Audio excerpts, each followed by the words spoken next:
ازيكم يا حلوين. النهارده هنعمل فيديو تاني جل الصبار من الصفر. بس المره دي هنحاول نعمله اعلى شفافيه من المره اللي فاتت، فهنقلل الكربابول سنه بسيطه. فبدل ما استخدم 7 جرام كربابول زي ما استخدمت في الفيديو اللي فات، انا هستخدم المره دي 5 جرام كربابول على 850 جرام ماء مقطر. اول حاجه انا بضيف جرام من الالانتوين اللي هو الالانتوين فوق الماء المقطر بتاعي، وبعدين يا اما هتاخديهم على حمام مائي تسخني الميه علشان الكربابول يدوب، يا اما هتاخديهم على الميكروويف ونرجع تاني. هنا بعد ما سخنته شويه في الميكروويف المفروض ان هو يدوب بسهوله بقى لان الميه سخنه.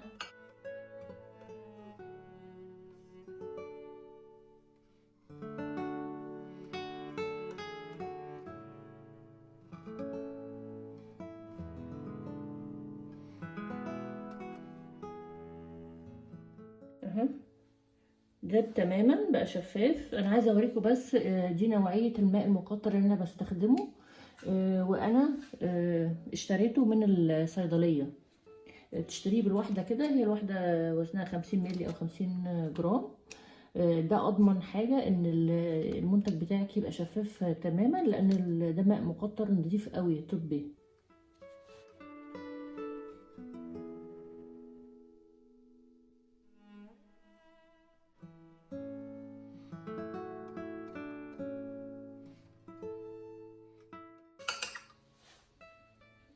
هستنى لما يبرد شويه وارجع لكم. انا ليه ضفت الالانتوين؟ انا ضفت الالانتوين عشان الالانتوين اللي هو الالانتوين اقصد مانع تحسس، وكمان بيدي ترطيب حلو قوي. ودلوقتي انا هضيف ال5 جرام كربابول بعد لما الميه بتاعتي بردت، وهضيفه بطريقه ايه بقى، الرشراشه كده من غير ما اقلب.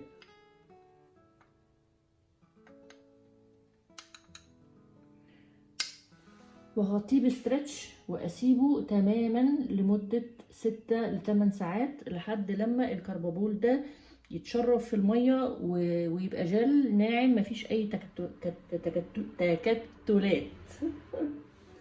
في نقطة هنا كده ما نزلتش، واسيبه في حاله بعد ما اغطيه من 6 ل 8 ساعات وارجع لكم تاني.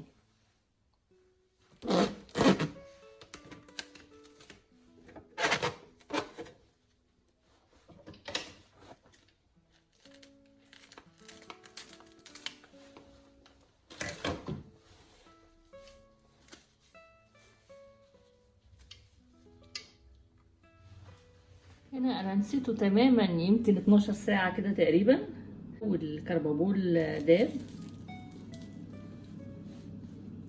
هقلبه هتلاحظوا ان هو فاكك، بس بمجرد ان انا اكمل الاضافات بتاعتي هتلاقوه عمل جل.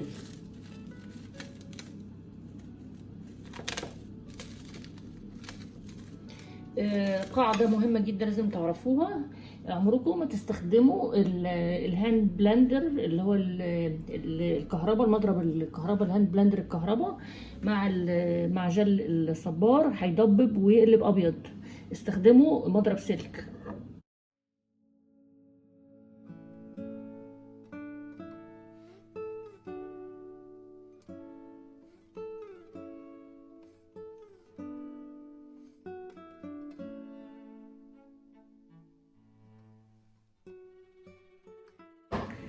بعد ما قلبته تقليبه بسيطه كده هبتدي ان انا اظبط الاضافات اللي هضيفها عليه. خليه على جنب كده. انا هنا معايا 2 جرام فيتامين اي و2 جرام بانتينول. وزنت الاتنين مع بعض، الاتنين يعني ماده لزجه قوي، فهيبقى صعب ان انا انقلها، فهحط كل حاجه فوقيهم عشان يبقى اسهل. هنا انا هضيف عليهم 20 جرام جليسرين.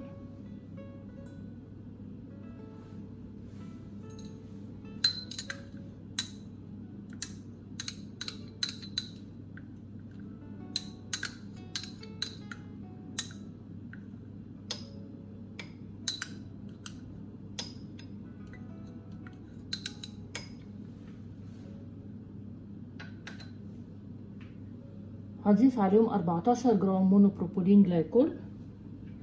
طبعا الجليسرين والمونوبروبولين جلايكول مواد مرطبة يومكتنت.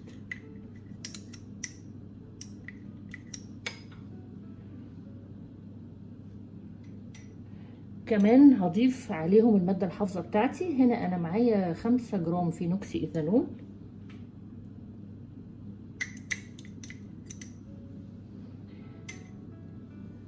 وهضيف عليهم كمان 2 جرام بيوكرول WS1، ده مانع تعفن.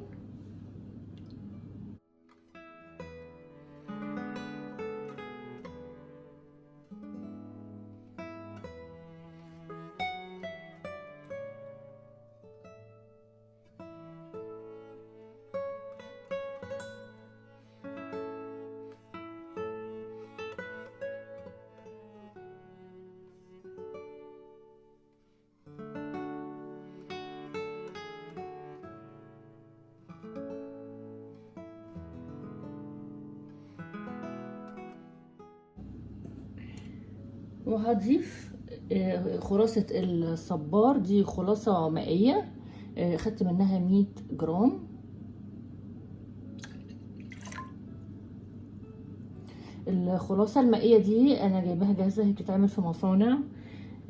مش بنقدر مع الاسف ان احنا نضيف جل الصبار الطبيعي عشان هو سريع التأكسد سريع التعفن.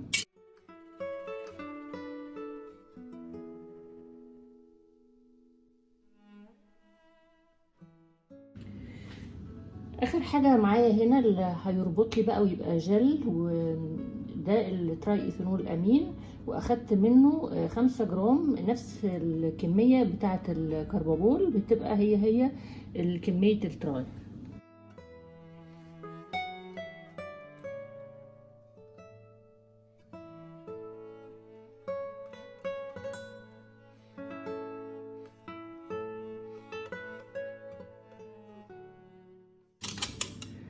زي ما انتوا شايفين كده، بمجرد ان انا لما ضفت التراي تقلوا بقى جل، يعني من غيره ما ينفعش، لازم تراي.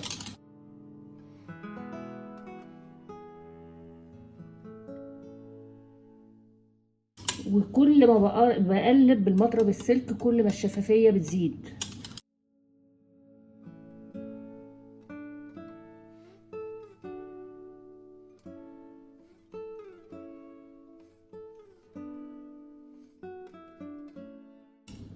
شايفين ابتدى يبقى شفاف ازاي؟ انا خايفه يكون النور مقصر، بس هو شفاف اكتر بكتير من الجل اللي احنا عملناه قبل كده، عشان احنا قللنا نسبه الكربوبول.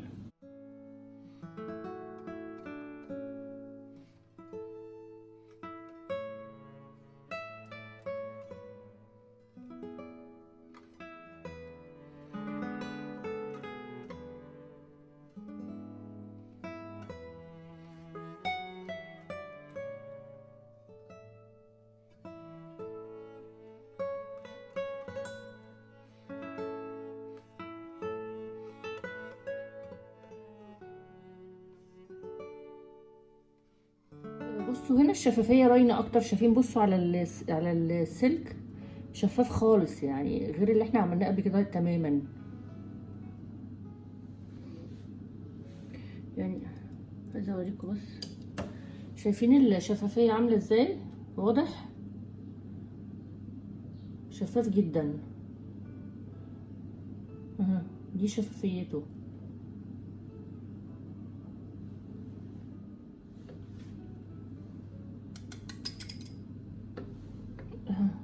شايفين هنا الشفافية واضحة جدا، كل ما بيهدى كل ما بيشف اكتر كمان. خلوا بالكم. عايزين بقى نعمل تيست pH على الحبة دول.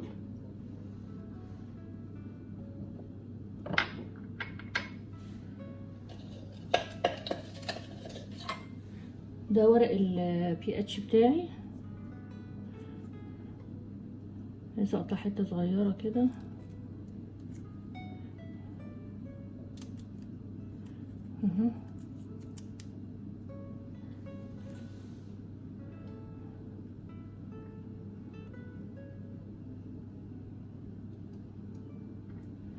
كده هو داخل على 6 100 100. ممتاز جدا، ده اللي انا عايزاه. بصوا مرة تانية الشفافية، يعني ده بعد ربع ساعة كده ما قست البي اتش. شايفين الشفافية بانت هنا ازاي؟ بس طبعا في الكمية الكبيرة بياخد وقت، يعني على بكرة كده هتلاقوه شف تماما يعني.